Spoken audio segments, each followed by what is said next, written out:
A Bíblia permite a pena de morte para crimes graves, de assassinato.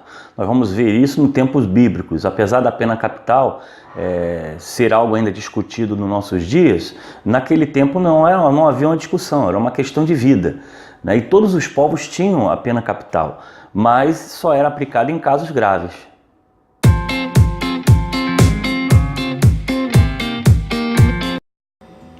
Gênesis capítulo 9, versículo 6, parece que vai instituir a pena de morte para algumas pessoas que tentam contra a vida de outras.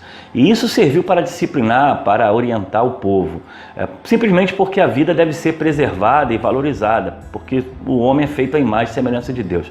Mas a pena de morte, ela deveria ensinar e era aplicada em alguns casos, não era em todos os casos, não era todos os crimes que a pena de morte era aplicada, era em alguns casos específicos. Moisés recebe de Deus as leis para comandar a nação de Israel e Deus instituiu a pena capital para alguns crimes, como o caso de homicídio planejado, agredir ou amaldiçoar alguém, a questão da idolatria, do sequestro, da feitiçaria e quem atentasse contra a vida e a integridade de uma outra pessoa. Essa pena capital era aplicada como exemplo para que as pessoas pudessem valorizar a vida do outro e também a pureza do povo. No Novo Testamento, quem decide aplicar a pena de morte era o governador romano. A lei de Deus não era levada muito em conta e nós podemos ver isso no próprio julgamento de Jesus. Jesus é levado diante de Pilatos, né? E Pilatos não encontra nenhum erro nele ou nenhuma falha para que ele viesse a ser condenado.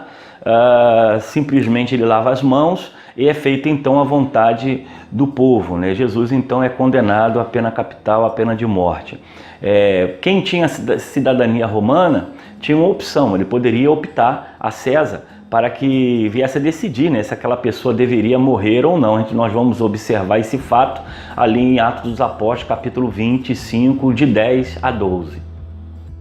A pergunta se deve ou não deve aplicar a pena de morte, a Bíblia não deixa isso de forma definitiva, né? Romanos 13, versículo 4 e 5 vai falar sobre o que os governos que devem decidir essa questão.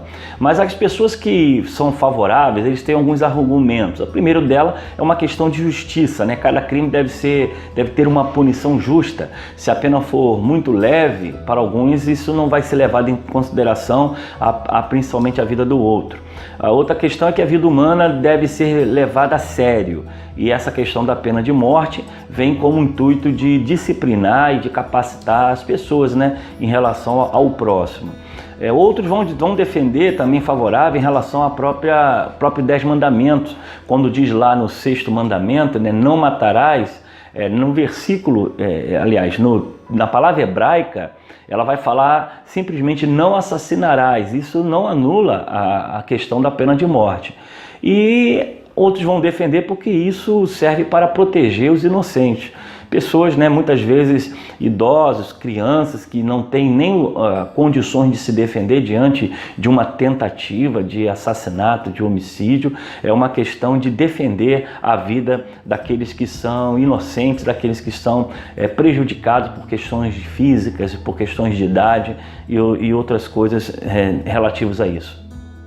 Quem é contra diz que temos que trabalhar em cima da misericórdia, comparado a Jesus, que entregou a sua vida pelo perdido e ao entregar a sua vida pelo perdido deu oportunidade a todos aqueles que erram, que falham, a ter uma outra oportunidade de mudança. Outros vão ser contra devido a entender que os governos são corruptos e ao mesmo tempo são falhos. Então pode acontecer numa pena capital de pessoas serem condenadas à morte por questões políticas, por questões de interesse ou às vezes por um julgamento não ter sido feito de forma correta e justa, né? Então isso é um peso na balança. Quando o governo não é justo, não se pode querer justiça através da pena de morte. Então quando a gente olha o contexto histórico, teológico, bíblico, Deus deixa bem claro em relação a isso, que ele não se sente feliz com a morte do ímpio. Nós vamos ver isso em Ezequiel capítulo 18, versículo 23, mas que para aplicar a pena capital é necessário alguns pontos. Primeiro, deve ser justo, deve ter um julgamento, né, correto, íntegro. Tem que haver um julgamento justo em relação a testemunhas, a argumentações verdadeiras, e não pode ser um julgamento feito por questões de vingança, mas sim de justiça.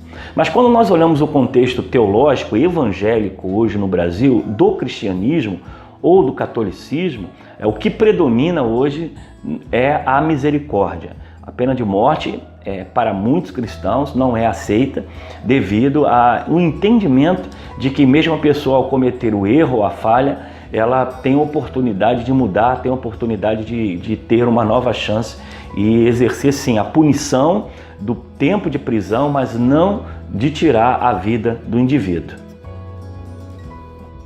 Olá pessoal, espero que você esteja gostando do nosso canal Mar de Histórias. O nosso objetivo é levar conhecimento além da Escola Bíblica Dominical e quero deixar aí a você à vontade. Se tiver alguma dúvida, alguma pergunta, alguma sugestão, você pode escrever aí nos comentários e divulgar. Não esquece de apertar o botãozinho aí para fazer sua inscrição, que 2 vezes por semana nós teremos informações e novos conteúdos para o seu conhecimento. Um abraço!